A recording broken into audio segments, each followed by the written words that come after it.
Ok, vamos lá. Boa noite, pessoal presente, boa noite, pessoal de casa. Vamos começar nossa terceira aula de ética. Ética que engloba dois decretos relativos a essa disciplina, que nesse edital a gente vai ter o decreto 1171, né, o qual nós já estudamos, e esse segundo decreto, que é o decreto 6029, que a gente já, no finalzinho da última aula, a gente viu os três primeiros artigos, e a gente vai dar continuidade a partir de hoje, né, no restante desse decreto, para a gente fazer as questões ao final, que ainda estão também para serem resolvidas. E aí, só para retomar, né, só para contextualizar o nosso conteúdo, o primeiro decreto, ele fala, que é o 171, ele fala sobre regras deontológicas, deveres fundamentais, as redações do servidor público, e fala um pouquinho ali sobre a comissão de ética. E esse decreto 6029, ele vem para explicar mais precisamente o que é o Comitê de Ética Pública, né, o que é também as comissões de ética. Ele vem para esclarecer, estabelecer regras referentes a esses conteúdos. E aí nós vimos nos três primeiros artigos, a gente viu quem é que compõe a comissão de ética, né, pública, que nós temos aí todas aquelas comissões de éticas que estão presentes no artigo 1, no decreto 171. Então, a gente viu que todo órgão público, toda entidade pública, seja da administração direta ou da administração indireta, ele tem que ter uma comissão de ética específica para tratar as questões do Código de Ética. Então, todas essas comissões de éticas integradas, elas formam o sistema de gestão de ética que esse decreto vem para explicar, né? Por conta própria, ele ainda abre um Word. Ele mesmo se resolveu. É o quê? É? Isso é um sinal? Tá bom. Então, recomendações já de pessoas que têm experiência. Eu já vi que vamos fazer uns ajustezinhos aqui. E sumiu hoje. Fechar. É.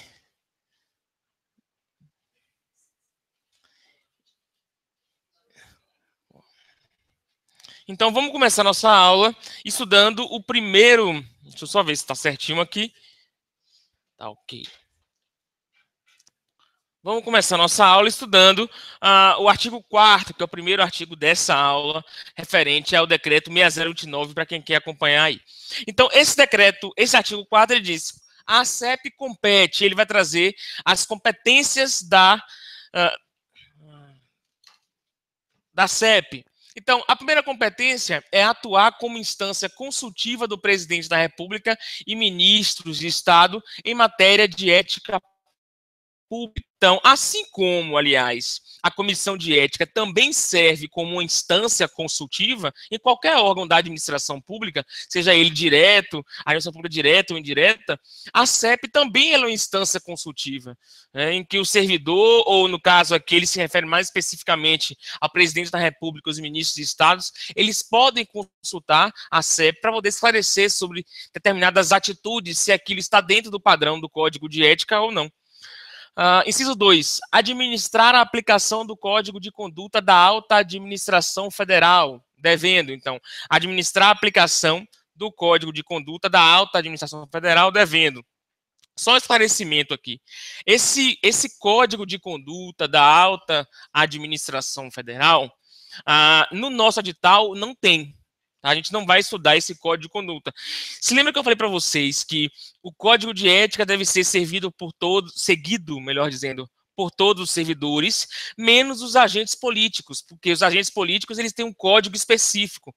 Os políticos eles não seguem o código de ética, o 171, o decreto 171. Ele segue, eu falei na oportunidade que ele seguia um código de ética diferente. Então, o código que ele segue é esse código de conduta da alta administração federal. Então, aqui nesse artigo ele apenas cita, mas a gente não estuda ele por conta de falta de previsão no nosso edital. Tá? Então, devendo submeter ao presidente da República medidas para seu aprimoramento, dirimir dúvidas a respeito da interpretação de suas normas, deliberando sobre casos omissos, apurar mediante denúncia ou de ofício, só para a gente relembrar, mediante denúncia é quando a comissão de ética ela é provocada por alguém, ela recebe alguma denúncia, e de ofício é quando ela age por conta própria, né? Condutas em desacordo com as normas nele previstas, quando praticadas pelas autoridades a ele submetidas. Então, são as competências aqui uma das competências da CEP. E também tem mais, dirimir dúvidas de interpretação sobre as normas do Código de Ética Profissional do Servidor Público Civil do Poder Executivo Federal, de que trata o decreto 171/94, esse aqui nós vimos, então ele vai dirimir dúvidas tanto do Código de Autoconduta quanto do Código de Ética, que é o que nós estudamos. Coordenar, avaliar e supervisionar o sistema da gestão de ética pública do Poder Executivo Federal. Só para a gente relembrar, esse sistema da gestão de ética pública do Poder Executivo Federal, nós vimos no segundo momento da aula passada, que é justamente todos os órgãos, todas as comissões de éticas integradas formam esse sistema. A gente até viu que eles se reúnem uma vez por ano, eu comentei em Brasília. Então, a CEP, ela que é responsável por coordenar, por conduzir essa afinidade entre essas comissões de ética. Tá? Aprovar o seu regimento interno e escolher o seu presidente, então o seu próprio presidente, lembrando que não é o presidente da República.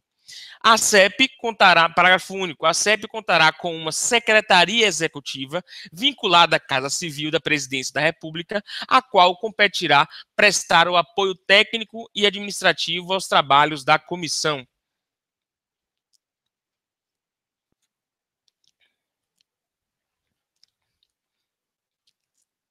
Vamos dar continuidade. Cada comissão de ética de que trata o decreto 1171 de 94 será integrada por 3 membros titulares e 3 suplentes. Vamos dar uma pausa aqui para a gente esclarecer uma coisa. A CEP tem quantos integrantes? Dá uma olhada aí. A gente viu na passada. São 7 integrantes brasileiros, não é isso? Então não vamos confundir. A CEP, ela possui 7 integrantes. Já as comissões de ética dos órgãos em geral da administração pública federal, elas possuem 3 integrantes, 3 membros titulares. Tem os suplentes, mas em regra são 3 membros titulares que as comissões de ética devem ter. Então, as comissões de ética comum de cada órgão, de cada entidade, possuem 3, tá? Ao passo que a CEP, que é a maior de todas, né, lá no topo, ela possui 7. Okay? Sempre um número ímpar para poder evitar empates.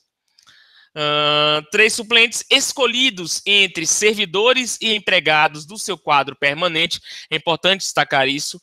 Tem que ser servidores e empregados do quadro permanente. Não pode ser temporário, não pode ser reda, não pode ser contrato temporário. E designados pelo dirigente máximo da respectiva entidade ou órgão para mandatos não coincidentes de 3 anos. Só para a gente relembrar, assim como na CEP, também os mandatos são não coincidentes de 3 anos. Aqui, nas comissões de ética comuns, digamos assim, também nós temos os mandatos coincidentes de 3 anos. Lembrando que a gente chega a esses mandatos não coincidentes, porque lá no comecinho, cada um teve um mandato diferente, e aí nas renovações ele jamais vai repetir. Então a gente sempre tem essas renovações diferentes. A gente pode até ter membros que estão ali durante o mesmo período, durante um certo período juntos, mas eles sempre vão terminar os mandatos de forma diferente, né? Porque no começo lá teve essa designação diferenciada para depois regularizar. Então, a gente precisa ter em mente que as comissões de ética, elas possuem 3 membros, sendo com 3 suplentes, por mandatos de 3 anos. Lembrando que esses membros da comissão de ética, eles têm que ser do quadro permanente, tá? Não pode ser trabalhador temporário ou algo assim. E para o mandato não coincidente de 3 anos, tá? Até aqui tranquilo?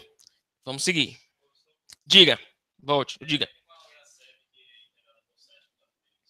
É a CEP, é o de ética pública. Porque uma coisa é as comissões de ética comum, que são as comissões que tem cada órgão. Por exemplo, o INSS tem uma comissão de ética, a UFBA tem uma comissão de ética, qualquer órgão público tem que ter, ou entidade, tem que ter a sua comissão de ética. Essa aqui é a de 3 membros. Né? A CEP é aquela que tem lá em Brasília, que é, digamos, que seja a comissão de ética maior de todas. Essa nós chamamos de CEP. Então, a comissão de ética pública. Então, essa comissão que tem 7 membros. É como se estivesse no topo ali, né, coordenando todas as outras. Okay.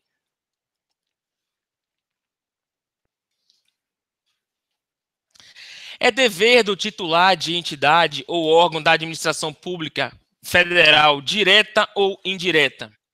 1. Assegurar as condições de trabalho para que as comissões de ética cumpram suas funções, inclusive para que do exercício das atribuições de seus integrantes não lhes resulte qualquer prejuízo ou dano. Então, esse artigo é um artigo que ele vem mais, ele não se relaciona mais à comissão de ética, mas sim os servidores. Qual o comportamento dos servidores em relação às comissões de ética, que é de dizer que, olha, servidor, você tem que deixar que a comissão de ética trabalhe, né, não crie nenhum embaraço. Na verdade, esse artigo, se eu ver todos os incisos, eles vão dizer basicamente isso. Né? Vocês, enquanto servidores, devem permitir a atuação da comissão de ética. No primeiro inciso, ele já disse isso, assegurar as condições de trabalho. Aqui no 2, perceba que ele vai dizer, conduzir em seu âmbito a avaliação da gestão da ética, conforme processo coordenado pela Comissão de Ética Pública. Aliás, esses aqui são 2 incisos só. Essas 2. Assegurar as condições e conduzir a gestão pela comissão. Compete às comissões de ética de que tratam os incisos 2 e 3 do artigo 2º. Volta lá no artigo 2º desse decreto, para a gente ver que comissões são essas que eles estão falando. São as comissões comuns, dá uma olhada aí. Essas comissões presentes em cada órgão da administração pública ou entidade da administração pública. Então, está dizendo, compete às comissões de ética de que tratam os incisos 2 e 3 do artigo 2º. Então, ele vai dizer quais são as competências dessa comissão de ética. Esse artigo ele é meio que repetitivo. É o quê? Menos a CEP. Nesse momento aqui ele vai falar só das comissões em geral. Exato, porque ele tem um artigo específico que ele vai tratar da CEP. Né? Mas aqui ele acaba meio que repetindo alguns conteúdos. Vamos ver. Atuar como instância consultiva. Isso a gente já viu no decreto passado, que as comissões de ética, elas são instância consultiva. Né? Até falei, se o servidor está em dúvida se aquela ação dele é uma ação que está de acordo ou não com o código de ética, ele deve consultar a comissão de ética que vai deliberar sobre isso, que vai dizer, até um respaldo que o servidor vai ter para poder agir ou não dentro daqueles parâmetros. Então, atuar como instância consultiva de dirigentes e servidores no âmbito de seu respectivo órgão ou entidade. Então, é uma instância consultiva. Aplicar o Código de Ética Profissional do Servidor Público Civil do Poder Executivo Federal, aprovado pelo Decreto 1171 de 94, devendo, então, deve aplicar o Código de Ética, devendo a submeter à Comissão de Ética Pública propostas para seu aperfeiçoamento. Veja só. Ele está dizendo o seguinte, ele está dizendo que cada comissão de ética presente em cada órgão ou entidade da administração pública federal, ela pode submeter propostas de melhoria no Código de Ética para a CEP. Então, lá naquela reunião anual em Brasília, não precisa ser uma reunião, durante a reunião, pode ser durante o ano todo. Se ele percebe que existe alguma prática, algum hábito do dia a dia ou alguma forma de melhorar o texto dos códigos de ética, a comissão de ética tem competência para propor essa mudança à CEP, que é a Comissão de Ética Pública. Tá? É uma das competências das comissões de ética. A segunda competência é dirimir dúvidas a respeito da interpretação de suas normas e deliberar sobre casos omissos. Também ele vem repetir a mesma história, né? Dirimir dúvidas sobre a interpretação de suas normas e deliberar sobre casos omissos. Por exemplo, aquela história que a gente viu lá no decreto 1171, de que o servidor não podia, deixa eu ver o termo que ele usa, o servidor não podia iludir, que a gente até discutiu aqui na aula, né? O servidor não pode iludir o cidadão. Se de repente, alguém já deve ter consultado isso, né? Faz uma pesquisa sobre isso. Alguém já deve ter consultado sobre o que seria esse iludir. Porque muitas vezes, enquanto você é servidor, sobretudo um servidor que é acusado de iludir um cidadão, e aí ele recebe aquela acusação, olha, eu fui acusado de iludir um cidadão. E aí ele pode muito bem solicitar a comissão de ética, quer dizer, o que é iludir? Para ver se realmente essa minha atitude está de acordo ou não com o que diz o código de ética. E aí cabe a comissão de ética que vai deliberar sobre isso, ver se aquela atuação dele correspondeu a uma ilusão, né, de um cidadão ou não. É um exemplo que eu pensei aqui, né, para essa sanar essas dúvidas que podem existir no código de ética, sobretudo com aquelas expressões abertas que nós vimos, né, que o código de ética possui. Apurar mediante denúncia ou de ofício, sempre destacar isso mediante denúncia ou de ofício, porque a gente já viu que tem uma questão, a gente fez uma questão sobre isso, né, de que a comissão de ética ela pode agir tanto quando recebe uma denúncia ou por conta própria, né, que é de ofício. Então, conduta em desacordo com as normas éticas pertinentes e recomendar, acompanhar e avaliar, no âmbito do órgão ou entidade a que estiver vinculada, o desenvolvimento de ações objetivando a disseminação, capacitação e treinamento sobre as normas de ética e disciplina. Então, as comissões de ética possuem essas competências designadas pelo decreto. E aí ele vai além e diz: representar a respectiva entidade ou órgão na rede de ética do Poder Executivo Federal, a que se refere o artigo 9º. O artigo 9º a gente vai ver ainda o que é essa rede de ética. Esse decreto ele vem explicar o que é essa rede de ética. Mas saiba que essa comissão de ética ela vai representar cada órgão a que ela possui. Lá na frente a gente vai entender melhor.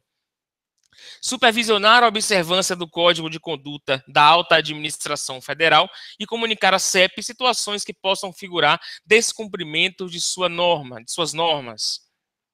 Inciso 4, trazendo essa deliberação. Então, veja, basicamente, uma comissão de ética, ela tem algumas competências relacionadas à sua existência. Primeiro, a de instruir, né, tanto os servidores quanto os órgãos, as entidades, até mesmo os cidadãos, né, orientar e instruir, dirimir as dúvidas, né, fiscalizar também. Nesse último ele traz essa ideia, né, de supervisionar, fiscalizar. Então ele vem ali para fiscalizar a atuação dos servidores e julgar os processos, né, que aí a gente viu que tem qual é a penalidade mesmo? Censura, que ele pode aplicar a penalidade de censura caso o servidor, né, venha cometer alguma infração a esse código de ética. Cada comissão de ética contará com uma secretaria executiva vinculada administrativamente à instância máxima da entidade ou órgão. Percebam que na administração pública a gente tem muito uma questão assim que a gente chama de princípio da simetria. O que é o princípio da simetria? É como se uma coisa que se repete lá no topo, uma coisa que acontece no topo também se repete. Tipo assim, uma coisa que acontece na União, acontece no Estado, acontece no município. Eu digo em termos estruturais. Então, muita coisa que tem lá na comissão de ética pública, que é aquela lá do topo, né, da alta administração pública, vai se repetir também nas comissões de ética. A gente viu alguns artigos atrás que a CEP, ela possui uma secretaria, só que lá é vinculada à Casa Civil. Se vocês observarem aí, vocês vão ver. A CEP, ela possui ela é auxiliada por uma secretaria vinculada lá à Casa Civil. Aqui ele vem dizer, olha, cada comissão de ética também tem uma secretaria. Só que aí nem todos os lugares tem uma casa civil, né, ele vai dizer vinculada administrativamente à instância máxima da entidade ou órgão, para cumprir plano de trabalho por ela aprovado e prover o apoio técnico e material necessário ao cumprimento das suas atribuições. Então, basicamente isso aqui.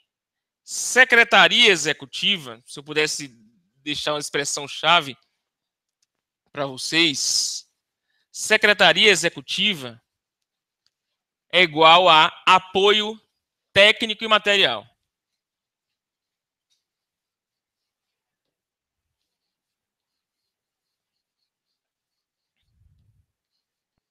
que é basicamente isso? Apoio técnico e material. Porque é o seguinte, a comissão de ética, ela existe no papel, né? E para existir na prática, eles precisam de um lugar para se reunir.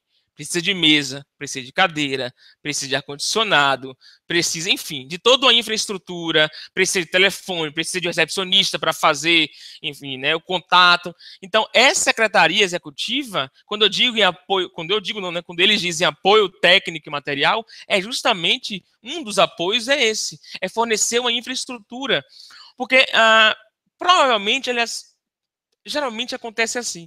Geralmente a gente não tem uma comissão de ética, uma salinha escrita comissão de ética em que todos os servidores estão reunidos ali de segunda a sexta. Não. Os servidores estão trabalhando. Tá? A comissão de ética não é remunerada, não se esqueçam disso.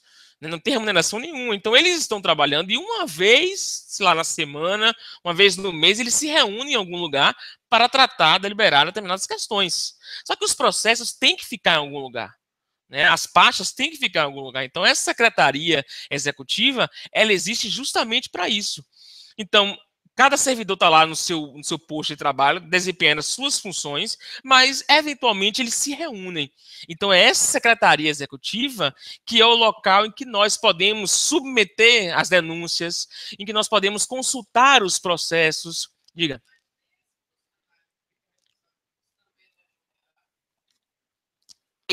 A colega está perguntando se esse funcionário que é responsável por isso, se ele não é remunerado, olha, ele vai ser remunerado para exercer a função de secretário, por exemplo.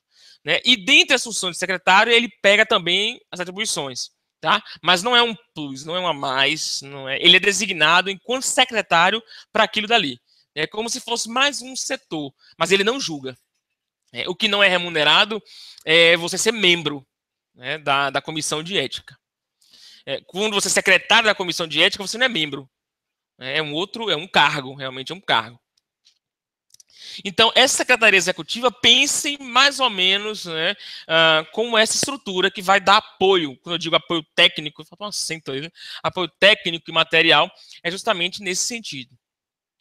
As secretarias executivas das comissões de ética serão chefiadas por servidor ou empregado do quadro permanente da entidade ou órgão ocupante de cargo de direção compatível com sua estrutura, alocado sem aumento de despesas. Você vê que eles não querem gastar, né, R$ 1 aí essas alocações que são feitas. A ideia é aproveitar quem está lá.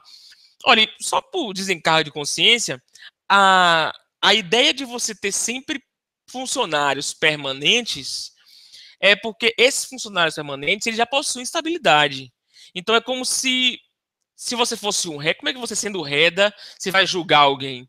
Se você está com um vínculo temporário, como é que se você fosse um cargo de confiança, como é que você vai ter competência para julgar alguém se você pode ser exonerado a qualquer momento? Então é por isso que geralmente não, fatalmente o código ele estabelece que tem que ser gente do quadro permanente, tá? Porque isso aí já não sei se garante, mas tenta garantir uma estabilidade e uma imparcialidade também no desempenho dessas atividades. Então, tanto da comissão de ética quanto das secretarias executivas tem que ser gente do quadro permanente, justamente para ter essa e não ter essa temporalidade, né? Às vezes o cara sai e fica esse desfalque, né, ali sempre na comissão. Então, a ideia de ser permanente é por conta disso. Volta, diga. O que? Os chefes, a chefia. A chefia da secretaria, veja só. As secretarias executivas das comissões de éticas serão chefiadas, então essa chefia das secretarias, por servidor ou empregado do quadro permanente da entidade ou órgão, ocupante de cargo de direção compatível com sua estrutura. Então, a chefia da secretaria tem que ser alguém, né, que tenha um nível mais alto dentro da própria instituição pública.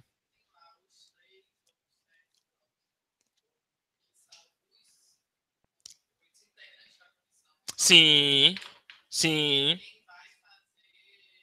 Os julgamentos. Isso, isso.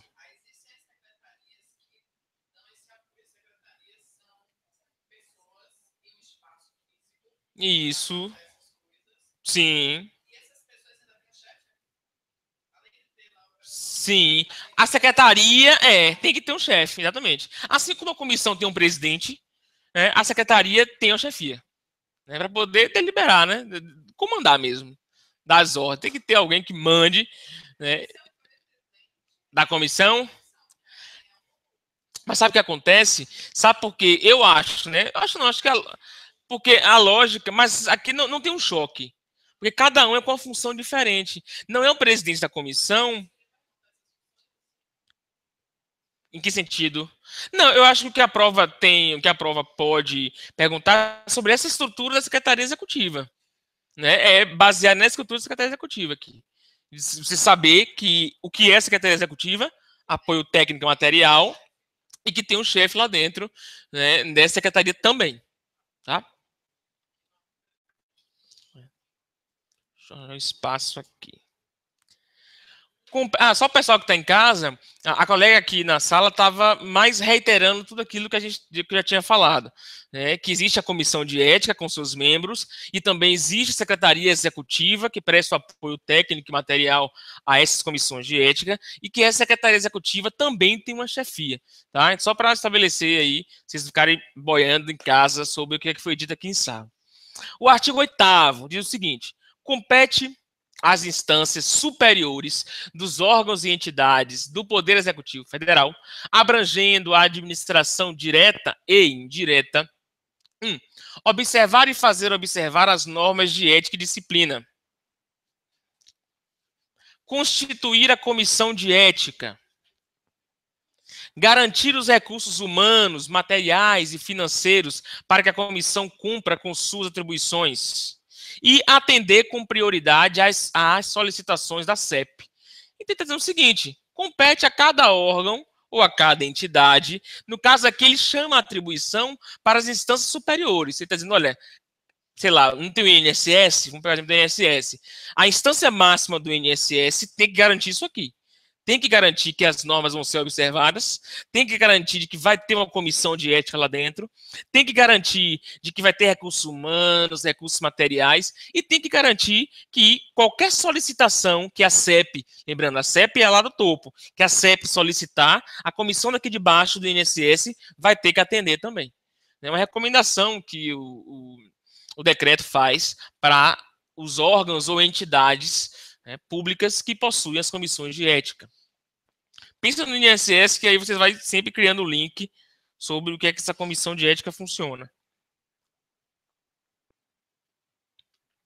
Agora a gente chega na rede de ética. Eu até falei com vocês que a gente veria isso no artigo 9º, né, que a gente viu alguns artigos atrás de que existe uma rede de ética, e vamos entender o que ela significa aqui, estabelecido por esse decreto.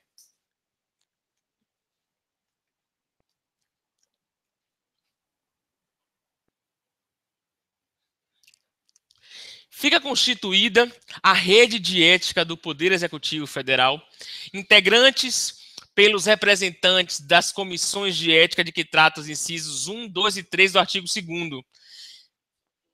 Todas as comissões de ética, comissão de ética pública, as comissões dos órgãos e entidades, né, dos órgãos e entidades, são as comissões de ética. Todas essas comissões formam a chamada rede de ética do Poder Executivo Federal, com o objetivo de promover a cooperação técnica e a avaliação e gestão da ética. Grifa essa parte aqui, porque é um típico, é a cara da CESP ou de qualquer outra banca perguntar, né, qual é o objetivo da rede de ética. Está lá, zelar pelo código de ética. Né? Não, o objetivo é promover a cooperação técnica e a avaliação e gestão da ética. Né? Criar uma rede de cooperação entre, né, as comissões. Então, quem é que vai ser responsável por gerir, por administrar essa rede? Tem que ser alguém que tenha uma competência maior. O parágrafo único vem e traz isso. Ele diz assim: os integrantes da rede de ética se reunirão sob a coordenação da Comissão de Ética Pública,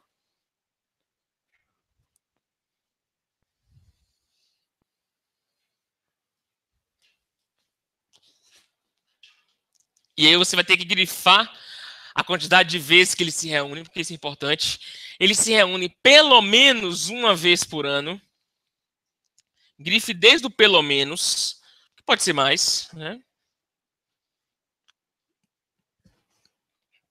Pelo menos uma vez por ano, em fórum específico, para avaliar o programa e as ações para a promoção da ética na administração pública.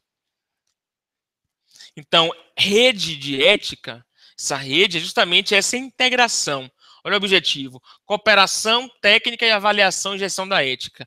Esse sistema articulado em que esses decretos sugerem que as comissões atuem.